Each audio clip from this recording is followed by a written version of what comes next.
Hey everybody, welcome to this episode of Highly Unlikely with Josh and Janae. We're so glad you're here. We're so glad you guys are here. Janae is not here. She was not able to make this one. So, but these guys are quality, even though I will be lesser quality when Janae is not in the room. So, but why don't you guys introduce yourselves and introduce your family? Tell us who you are. Yeah, I'm Steph. I'm the wife to Micah MacDonald, also known as Micah Mac. And we have two kids, Everly and Malachi. Everly is 6 and Malachi is 4. And they'll be turning the next year's up in less than 2 weeks from the podcast that we're recording now. So that's them. Yeah. And who are you? The Micah Mac? No, I am the husband to Stephanie Joy. We met at North Central University in downtown Minneapolis. And we celebrated 11 years of marriage, and we reside in Minneapolis, Minnesota. And I'm a Minnesota native, and Steph is a small town Wisconsin girl. Woo-woo.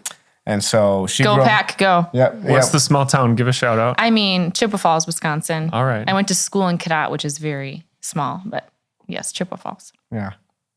I love the small towns. I'm from I do small too. towns, so you got to shout them out whenever you can. Yeah.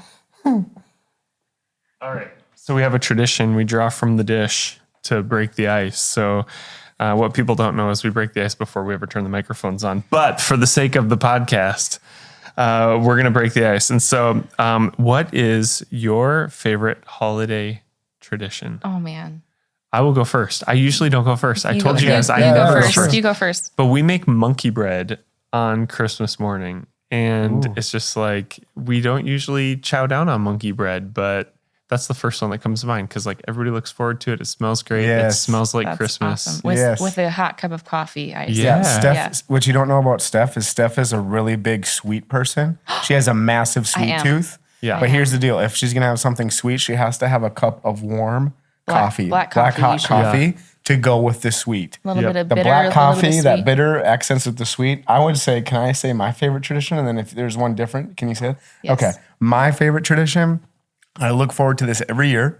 For those who don't know on the podcast, we travel full-time. I travel full-time as an evangelist around the U.S., and I take time off in August and December, which is obviously around Christmas time. And one of my favorite traditions that we've been doing recently the last couple years is we try to each day drop off a gift at someone's house with our kids. And we want our kids to know that it's better to give than it is to receive. And we think our kids are spoiled. And I say that because every time we go to new places, guess what our kids are always getting? Always getting little gifts from the pastor, from people in the church. They're always getting gifts. And we want our kids to know it's way more fun to give. So we do that. We try to each day go to a different house, knock on the door. They're usually friends or people that God puts on our heart that we'll write down. And then we'll go bring them a blanket, a bag of coffee, and a card. And we teach our kids when they knock on the door and they open it, we say, we want you to say, Merry Christmas, and we love you, and we see you. Yeah, and we teach them to say that. And so our kids, when we go around the dinner table sometimes and we ask our kids, so what do you like about mom? They'll say, Mom, I love you, and we see you. Yep, it's true. It's true. And so you do this like every day of December? Or we like try for to. a week, Sometimes if like we can't get to it in a day, we'll like couple several people together on one day, but we do try to do at least 25 people. Oh, I so love from that, December you 1 guys. to December 25. That is so cool. Yeah. We've kind of, anyway. It gets us out of the house. Yeah. Go get to look at Christmas lights too. We love that. Yeah. In the Christmas And people season. don't just drop in on each other anymore. I know. No. That's It's a cool true. thing to do. They don't. Right. I know. Like, Josh, when we were kids, that was the thing. Yep. Like, people just showed up at our house and we hung out. We'd make room for them at the dinner table Yeah. We want some of those old-fashioned traditions to stick with our kids Yeah. during that season. That's so cool. Yeah. So. I'll double down on that. That was what I was going to talk about. But also we couple that with the gift of togetherness. There's someone that I follow on social media that a couple years back, she just challenged, like, rather than centering the whole Christmas season around gifts and the things that you get, also just value the quality time together as a family. So we try to couple that with like strategically, hey, we're going to focus on trying to do something together. And it could be as simple as we're getting in the car to go look at Christmas lights, like Micah said, or like we're going to decorate Christmas cookies, or we're going to go pick out Christmas cards for Grandma and Grandpa together, or just like that intentional piece of bringing that together, you know, along with that, we've tried to do some sort of Advent teaching, but that I don't think we've successfully gotten through the whole Advent teaching and calendar at all, but we do our best. So Christmas is definitely my favorite season and holiday of the whole year, but that was exactly what I was going to say. So You guys, I went to Costco today and I saw like Christmas ribbons. No way. Yeah. No. It's August. It's August though. I know, but Oh, wow. how many they know days that are we we're till all Christmas? suckers. I know. It's true. It's I true. don't know how many days, but I feel like there's Less a few than half holidays the to year. go, like a few things to do. But you turn that July corner and it's I know. like, Right. it's Right. coming. Right. You know, It's true. Yeah. the season is on its way. So It's true. I know you guys like have both served in the church, you know, in really influential ways in worship and with youth, and just tell everybody your background, kind of where you came from. And then I really want to talk about where you've been in this last season of your life. Yeah. Yeah. I grew up in a Christian family my whole life, which was just a gift. I know that. I don't take that for granted. My parents were always involved with music. And so music was just always in our home. And my mom and dad were engaged in worship teams. And when I entered into kind of junior high, my youth pastor approached me because the worship leader in our youth group was graduating out of high school and we needed someone to take her place. And so he approached me and I was just totally floored like that he would ask me to do that. And that was music was always a passion of mine just because it was modeled in my home. And so I was I became the youth worship leader all throughout high school and then went to college for worship music. I majored in music pastor at North Central. And so literally I've been leading worship on the weekly basis, if not multiple times a week, since I was in high school. Even late junior high. So for like the last 30 years, you've been leading, right? Well, I'm not that old. Come on, man. I'm not that old. Not yet.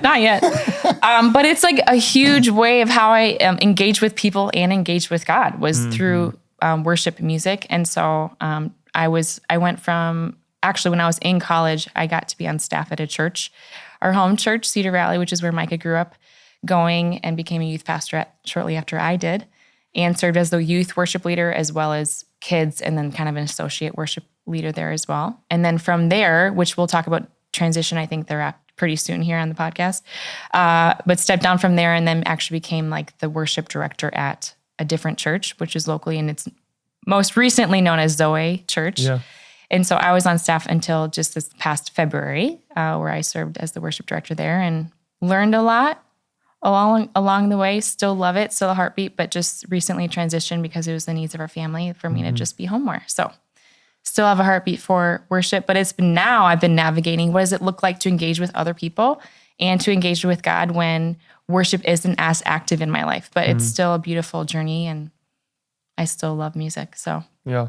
I love one thing you said that I want to highlight. I mean, all of what you said was great, but there's one thing that stood out, which was that somebody asked you to lead worship and you're like, wow. Like I saw somebody, a pastor post on social media that we don't recruit volunteers, we discover people. It was something like that, but like, and just realizing like, oh man, everybody has somewhere where they can serve or be involved. And it's true. it's our job, and to who equip knows people. How that will project them onto their future what they're going to and become. what God's going to do. Yeah, right. So Super that's cool. really, really cool that somebody saw that in you and called it out. Yeah.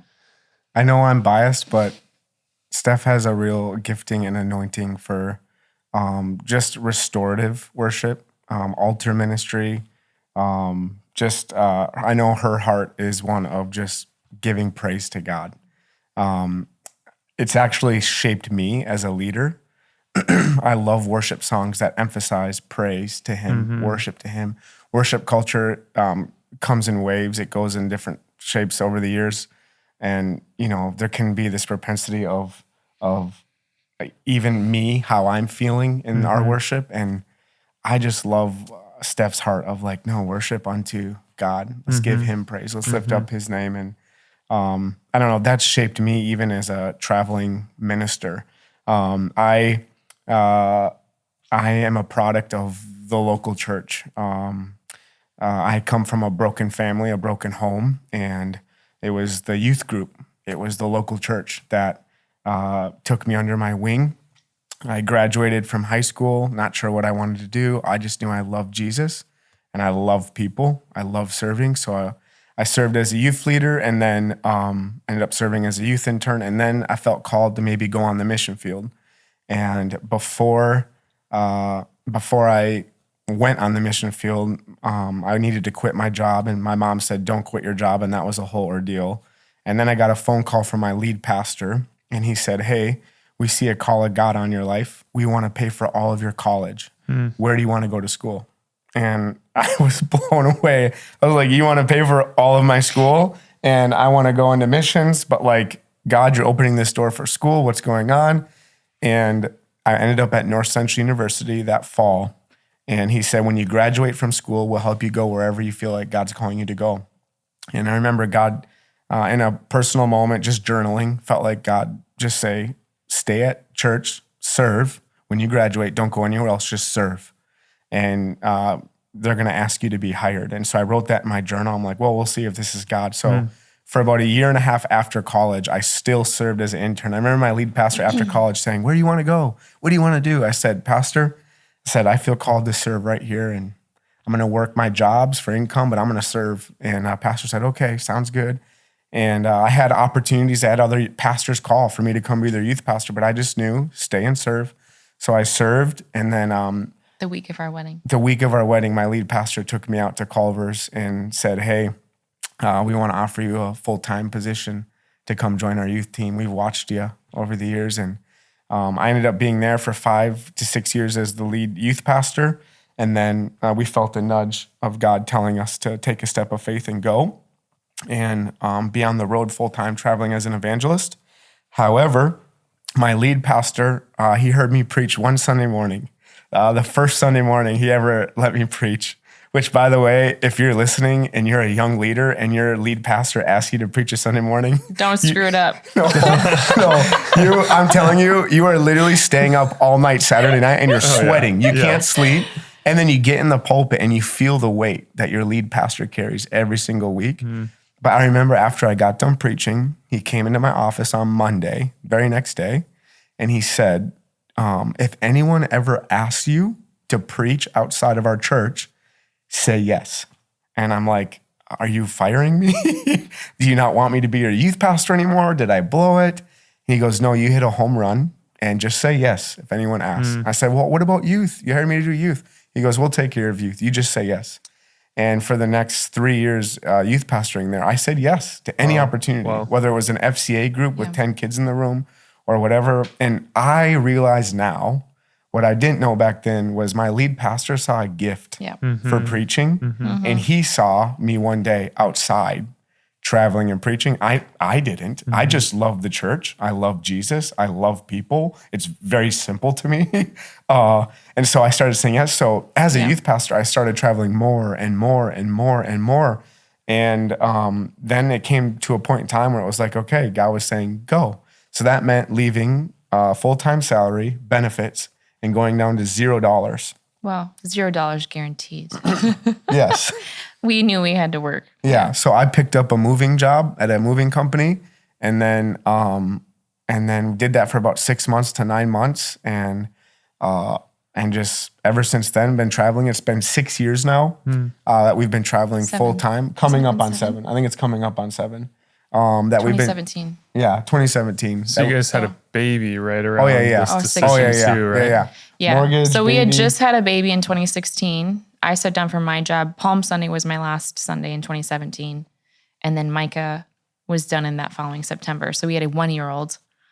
Yeah. Yep. So we went from having, I love that because I was just listening to something today that talked about how, whether we realize it or not, we are so bred in our society to protect our comfort. And at all costs, whether we even realize it or not, like we are, I think about conversations like our family was even having this week. And it's like, part of it is just like, how do we get more comfortable, you know? And to step out like that, it seems so like nobody does that anymore, you know, especially for the Lord and believing that he's going to provide for them. And some of the learning things, did you want to say first? Go ahead. Some of the things I learned is, one is following Jesus and the promptings of the Holy Spirit is one of the most beautiful journeys you can like ever go on. Like it's powerful. You don't know the outcome, but when you say yes and you're willing to lay down comfort or you're willing to lay down what your plan is for his plan, It is unbelievable. I think the reason why I'm so emotional is I'm just finishing up my 6th or 7th summer of travel ministry to teenagers, and the things I have gotten to see just in this one summer alone of like life transformation. It like culminates, it like grows. It doesn't dwindle. It grows as you travel and preach.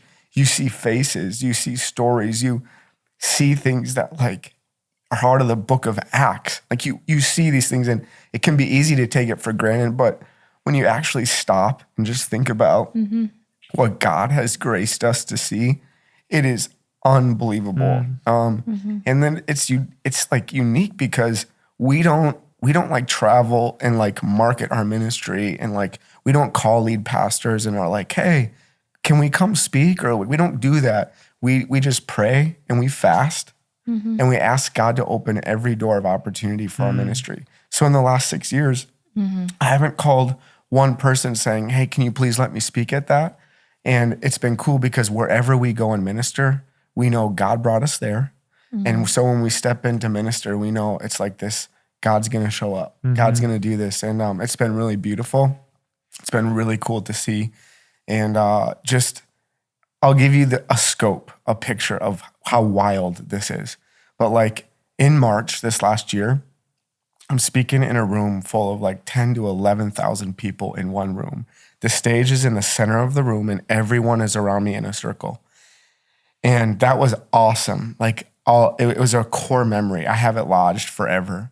But 2 days later, I ended up traveling to Missouri to go speak at a small church, a local youth group. And this high school girl sent me an Instagram DM saying, would you come speak at my public school?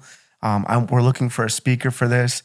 And I'm like, you need to let your youth pastor reach out to me because I don't know who you are. So her youth pastor reached out saying she's legit.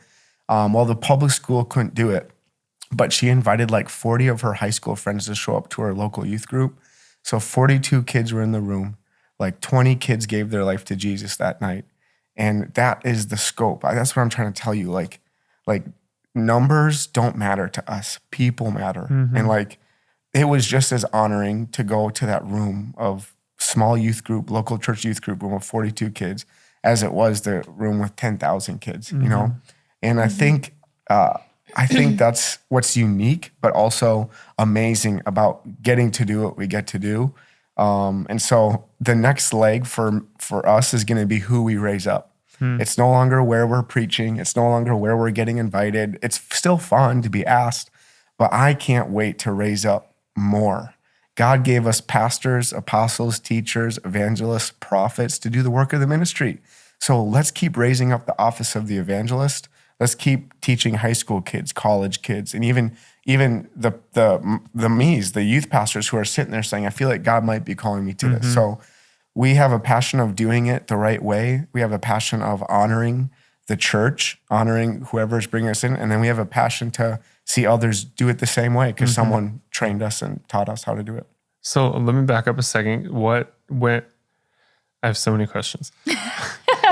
Define evangelist for people, because today they hear pastor, right? Or maybe some other titles, but like it's primarily pastor. So define evangelist. Evangelist is someone who has a passion to reach the lost and help others equip the lost. I'm getting emotional again, but like the evangelist is the guy or woman who is constantly thinking about the kid that hasn't given their life to Jesus yet. They're consumed with the person that hasn't surrendered their life to Christ. They're motivated, that they're compelled. That they wake up in the morning and their why is lost people. They're burdened with that. Pastors wake up in the morning and their burden is their sheep, the people that are in their church, the marriages that are struggling, the people that they get to shepherd and pastor. The evangelist comes alongside the pastor and helps equip the sheep to carry the same passion for lost people. It all works in tandem together. It all comes along into something really beautiful. So when we can honor the evangelist in our local churches, what we're doing is we're honoring the heart of Jesus for lost people, why Jesus came. And so, like, to give you an example, it's Thursday night of camp. Every camp, my heart is wrecked over kids that might have been in the back the whole time. And then I watched those kids all week that I've just been doing whatever, and I watched them walk to the front. That's the heart of an evangelist. Yeah. The heart of the evangelist bleeds until he sees all saved. That's the heart of Christ. Christ said, my will is not none would perish, but that all would come to everlasting life. Yeah. And so the evangelist just burns with that. The evangelist is consumed with that. Right. But the evangelist can't be a lone wolf. The evangelist can't be a superstar. The evangelist has to find him or herself within the confines of the local church, including with all the other offices that God gave. So that's why it's important for the evangelist to be in the local church, serving the local church, and then helping others to be equipped to carry that same passion, that same heartbeat that Jesus had. And it should be able to add, not subtract to the church. I'm very passionate about whenever, that there's a lot of avenues. I'm very passionate about seeing the evangelist restored once again to the church. Why do you think it went away?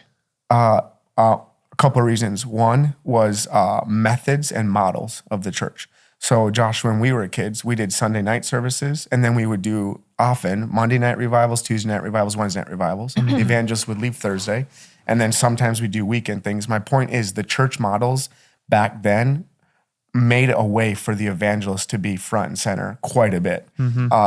And now it's all of our eggs are on Sunday morning. That's just a shift. It's just a shift that we've seen. So that's why you don't see many today. That's why you don't see many doing it today. Also, it's not financially feasible for evangelists anymore.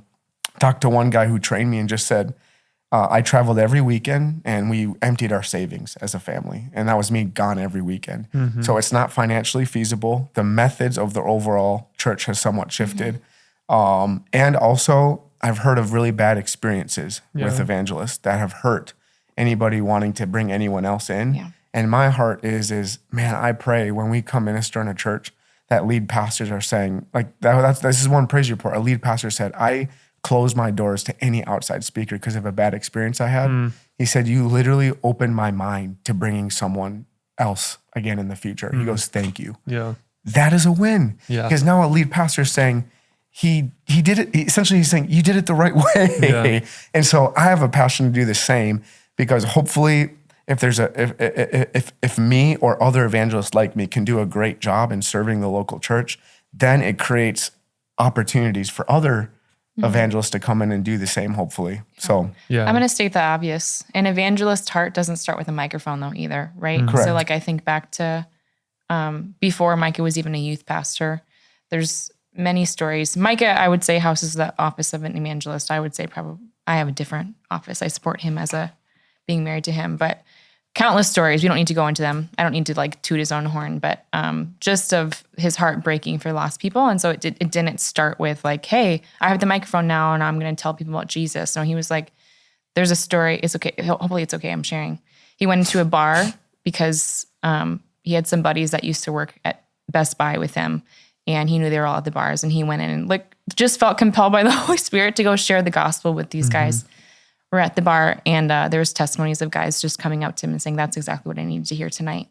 And that was before he ever had like a platform or a microphone, you know? And so I think that's just so evident, right? We need evangelists that are sitting in the pews too, that are being evangelists to their communities. That is a good distinction. So- Evangelists don't always have microphones. Evangelists are just like not all prophets or whatever have microphones, right? yeah. So Yeah. I think pastors who have become evangelists are some of the best evangelists because they get both sides. right. You know, like they know when they come into a church how what they do affects what happens there after they leave. Yeah. You know, and so I think that's actually a huge asset, you know, cool. to your ministry. For somebody like me, I'm like, oh, I trust you. Like you've pastored people, you know what's in this, you know what it takes. But I can tell from your social media, you know, from your like that's what burns in you, you know. And it's like your pastor saw your preaching gift, which is maybe your talent, and then you have this passion, and it's like where those two things cross each other, your passion and your talent. That whatever you do with your life, do that. Right. You know, either on the side or Right. like late at night after your 9 to 5, and you'll find fulfillment For sure. you know. And I think that is so key to jumping off the cliff of like, hey, we're gonna leave behind this job and this salary and all these things and just go for it. And then Yeah. God blesses it because it's right in the lane he created you for. Yeah. So that's really, really cool. Yeah. So I want to talk, this whole season of Highly Unlikely is about relationships. And so I'd love to just hear a little bit of, and have you represent a generation to the church in some ways of like, what is the relationship with the next generation, specifically students and what they're walking through right now? And how can the church see students differently or really understand where they're coming from? And so I heard a Chris Hodges message a while back, and he talked about like they surveyed their whole youth group, and it really changed kind of the nature of like how the church viewed students. Like, they want you to leave them alone. They don't want you in their business, whatever. And it was like, no, they're actually crying out for adults and spiritual leaders in their lives to care enough to get in their business and to correct them even when it's hard, because it's what they actually find safety in. And so I would just love, if you could riff a little bit on just what have you seen through 8 weeks of summer camps this summer and just being on the road nonstop. What are you seeing? So sound the alarm, but even more like what's exciting, I would say previous generations, there have always been somewhat of a natural disconnect with the coming generations. So when I was a child, I'm sure there were previous generations before me who saw discrepancies, who saw things they didn't like when you and I were children. I think there's kind of been that there for a while. I don't think it's necessarily new. For sure, yeah. However, the new challenges we're facing with the next generation right now is the digital complexities that are here. And what is that doing to an overall generation? How is that shaping them? That is one avenue. That's one aspect. The next generation, and like I said, I'm sure our grandparents and our parents said the same thing about our generation. And this is what I'm about to say. I can't believe all the pressures they have to deal with. I'm sure our previous generation said that about us. I can't believe they have to go through this. They have this, they have this. And now here we are saying, I can't believe the amount of pressures this next generation has. When society is communicating a message to be whoever you want to be, that is a costly message, because humanity was created for boundaries. Humanity was created for order. And when you say words or phrases like be whoever you want to be, you are stripping all boundaries away whatsoever. I find it really interesting that the first thing God ever did when he created is he established order out of chaos. And he put boundaries and put things in their rightful places. God was creating a design that was meant to be carried through and carried out. And he said, he didn't leave us to try to figure out like other ancient Near Eastern gods. That was the discrepancies, was all these other cultures back then when the Bible was written, the people had to figure out what pleased their gods. Yahweh, when he designed and he created, didn't leave us aimless, hopeless, and trying to figure out what pleases him. He told us. Right. He gave us his word. He gave us the law. He went above and beyond to describe his character, his heart, what was in play, what was out of bounds, what was appropriate, what was inappropriate, what separated us from him. He told us all of it. And that wasn't because he was legalistic or very this high and mighty judge. He did this because he loves us. Like, think about it, Josh. You and I, when we're raising our children, we tell them, hey, the street is off limits. You're not allowed to play in the road. And we will discipline if you go on the road again, do it again. And the reason why we do that is because we love our children. And so right now what's missing is those boundaries and those borders that help protect our children. And right now, the West and the society we're living in is trying to strip away all of that. And so you take away those boundaries and you take away those natural designs, the natural orders, the natural way of God doing things. And now you tell a child whose brain isn't formally developed, it's not fully developed, and a child thrives because of structure. A child can thrive because of order. A child can thrive because a mom and dad sits them down and says, we're not going to do that. And it just breaks my heart, because what this generation is facing now is this is, in my opinion, this is unprecedented. We've never seen this before. And here's what I mean is now our generation that's coming behind us, that's growing up, can literally believe a false identity about them and then have it reinforced within 10 seconds. Because all they need to do is go on YouTube, go on TikTok, and go on these different channels. And now they immediately found a community and a group that identifies with them. So now it's reinforced. So everything gets accelerated. There was an article recently that was released. I believe it was New York Times. It was a big column. And it talked about how TikTok intentionally went after minors, teenagers, middle schoolers with image, eating disorders, suicide, and some other thing. Like they intentionally showed them things that would fill their algorithms and essentially get to them.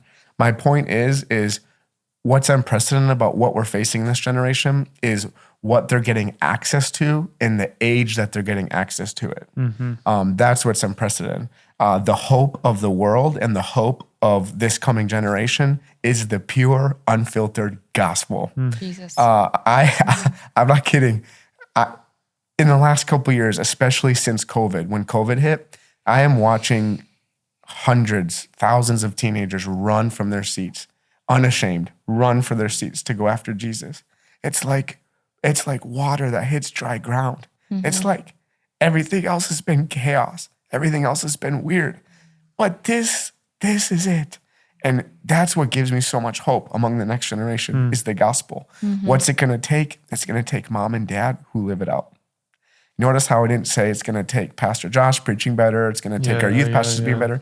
It's going to take mom and dad who really have a desire to live this thing out. And I would just say this to all the parents listening. You weren't called to be the greatest sociologist and greatest psychologist of all time to help your children. You don't need to become an expert in everything that's out there, but I will say this, your kids will watch you love Jesus, and that will compel them to love Jesus too. Yeah. Your kids will watch your desire to want to go to the local church on Sunday morning, and one day they'll want to go to the local church too. Your kids will watch you cry out to Jesus when you don't know where to turn, and your kids will know how to cry out to Jesus. Your kids will watch you speak life, and they'll want to speak life. They catch what they watch us doing. And so for me, my family structure fell apart. So where did I watch that happen? I watched it in the local church. I had spiritual fathers who invited me over for family dinners and showed me what it looked like for a dad to love his wife or for a husband to love his wife. I had people in the church provide for me to go to camps, to go to mission trips. The local church helped disciple me where I was lacking in my own earthly home. And so I would say to any Christian listening to this, you are parenting more than your own children, but you are a resource and a light to other kids that might be your friends of your kids. They might come over and might be in your house. And so I would say the solution is still the gospel. It will never stop being the gospel. This solution is still the empowerment of the Holy Spirit and praying that way for our kids. The solution is building our families on the Word of God and what the Word of God says. And God's doing incredible things in the earth. You can't just look at America and base how God is doing in contrast to one country. You've got to look at what God's doing globally. You have to keep a global perspective, and you also have to have a great eschatology, meaning God's coming again. There's so much hope. He's not lost in this. He's not absent in this. But I will say now is the time to double down on our faith. Now is the time to get serious about following Jesus. These kids need models. So I intentionally use my social media in a way that wants to communicate really hard things that not a lot of people want to talk about, because I know there's kids who are fatherless who are following me. I know there's kids who don't have pastors in their life. And if I could just be an example, through social media, through life, through preaching, then I want to do it. But we need more. We need more examples. And that comes from us playing our part in the kingdom of God and doing what he's asked us to do. And so, but I will say this, in terms of altar ministry, this is really beautiful.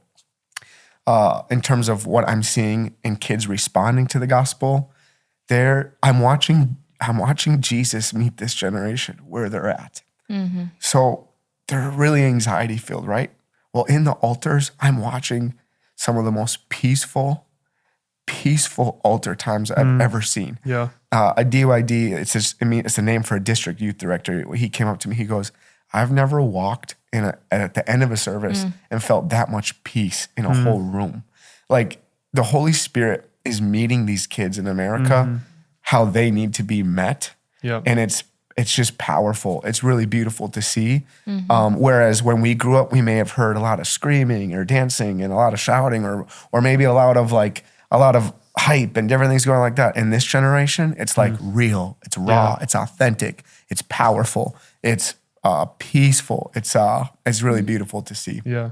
You got me thinking about, heard a psychologist talk about how what every kid needs is confinement and attunement.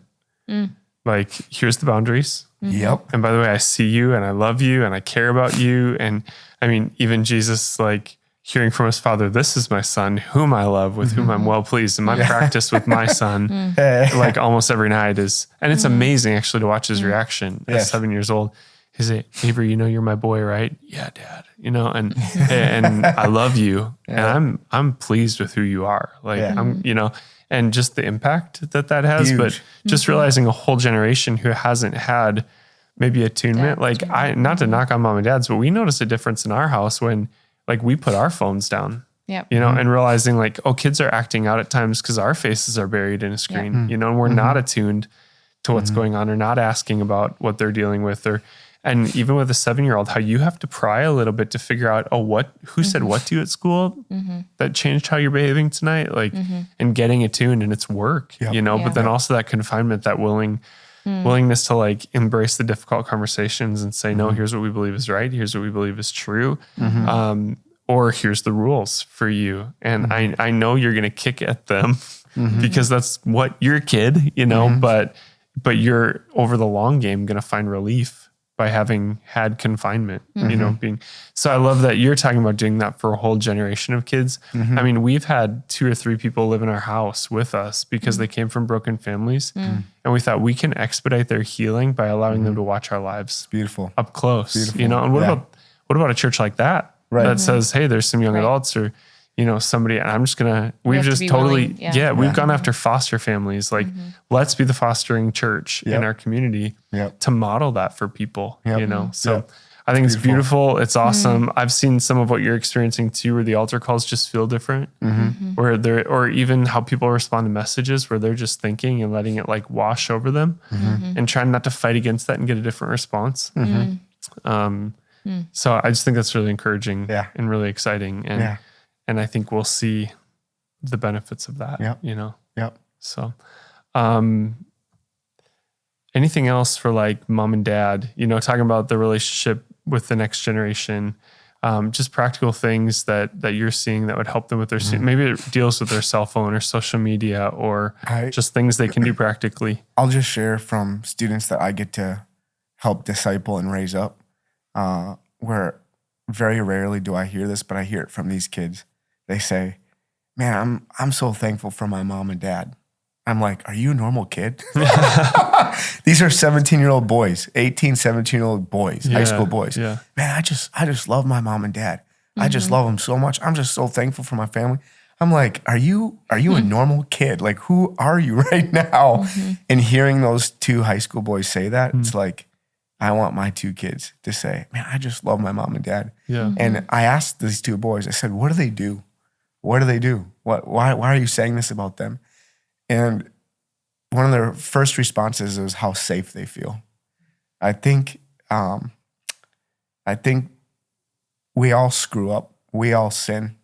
But who do you run to that you feel safe with to actually tell what's going on? I think being able to practice safety in our homes, that when our kid does blow it, our first response isn't screaming at them, but we let them know this is a safe place to talk about this.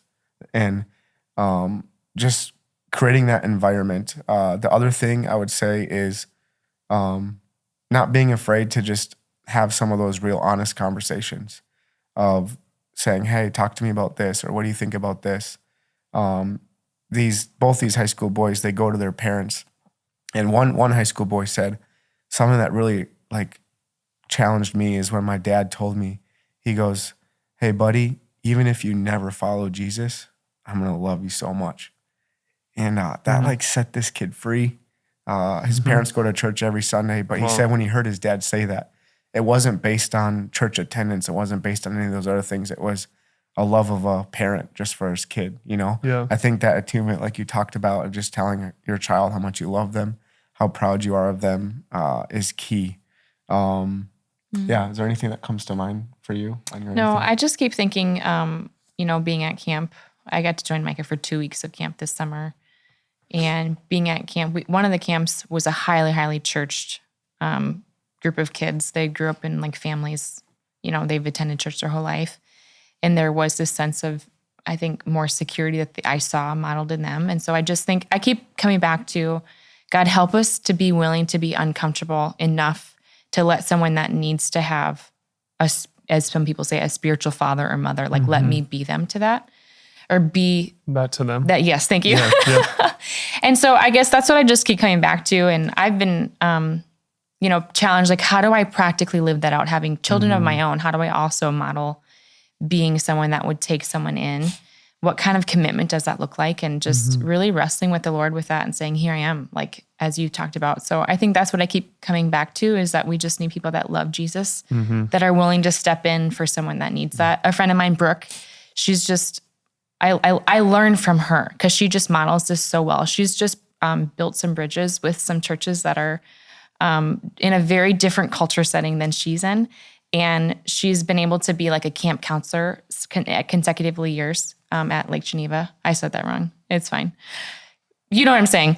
And just the relationship that's been built, and that she's been able to pray with them in ways, and they've been able to just have those conversations that otherwise she wouldn't have had, unless she just invested in that relationship and just kept being someone that just showed up and just kept loving people. So I just think love is the foundation of everything, right?